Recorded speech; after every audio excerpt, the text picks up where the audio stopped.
Vamos lá, pessoal. Para fechar, eu trouxe 2 índices importantes, né, que são indicadores importantes para a gente visualizar o desenvolvimento, né, dos países ou de determinadas regiões. Um deles é um grande índice famoso, muito conhecido, né? Geralmente ele é uma base, né, uma referência para a gente entender o desenvolvimento dos países, né? Que é o IDH, é o Índice de Desenvolvimento Humano. E o que o IDH tem como principais indicadores na sua medição do seu índice, né?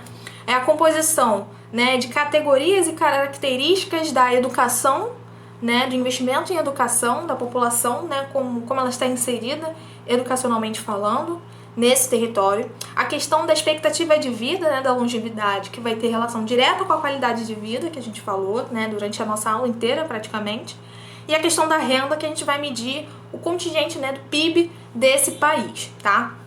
Cuidado, por quê? Quando eu faço a análise do IDH com relação à renda, eu estou olhando apenas o PIB daquele país como um todo. Diferente do nosso amigo aqui de baixo, ó, o índice de Gini, ou também ele pode ser conhecido como coeficiente de Gini. O coeficiente de Gini, ou índice de Gini, ele vai medir a desigualdade da distribuição de renda. Então, o que ele vai fazer na sua análise, na sua conta? Ele vai pegar o contingente de pessoas, né, e o contingente do PIB. E aí ele vai fazer essa divisão da renda por pessoas.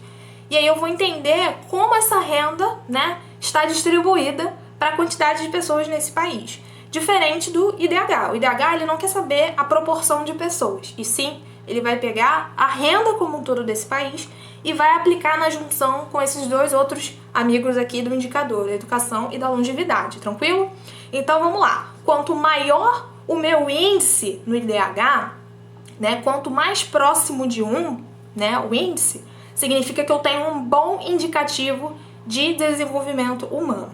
E quanto mais baixo, né, mais próximo de 0, mesmo de fato, ele vai ser um IDH ruim.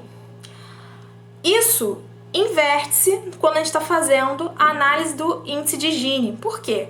Aqui eu estou medindo o índice de desenvolvimento.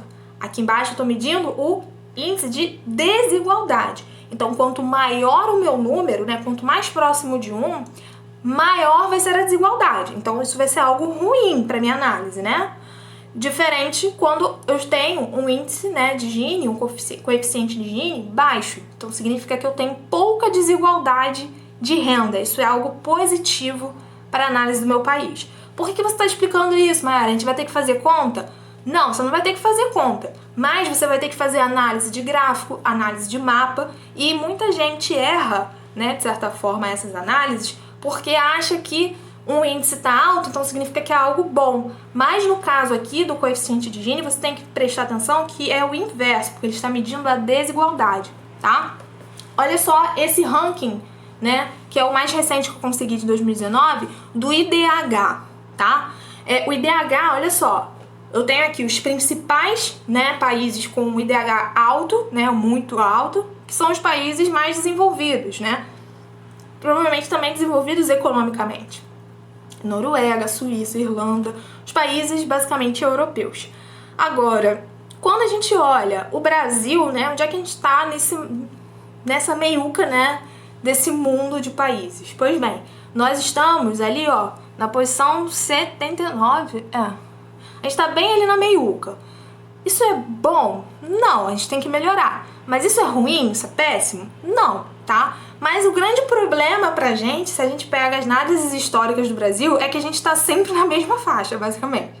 Passa-se anos e a gente continua nessa faixa aí, né, de país mediano. A gente não tem um progresso no nosso desenvolvimento. E isso deveria ser progressivo, né? Cada vez mais investir na qualidade de vida da população. Então isso faz com que a expectativa seja que a gente sempre melhore, né?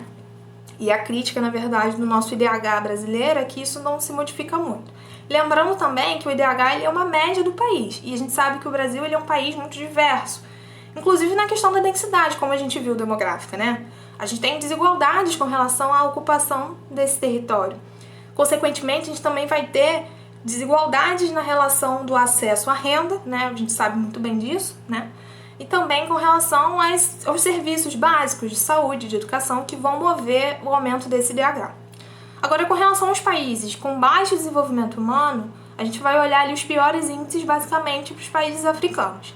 Também é uma média histórica, basicamente são os mesmos países que permanecem nos mesmos patamares em décadas, tá? E é mais ou menos essa estrutura que nós temos, que tem muita relação com o desenvolvimento econômico. Agora, com relação ao coeficiente de Gini, que a gente viu lá que é o inverso, né?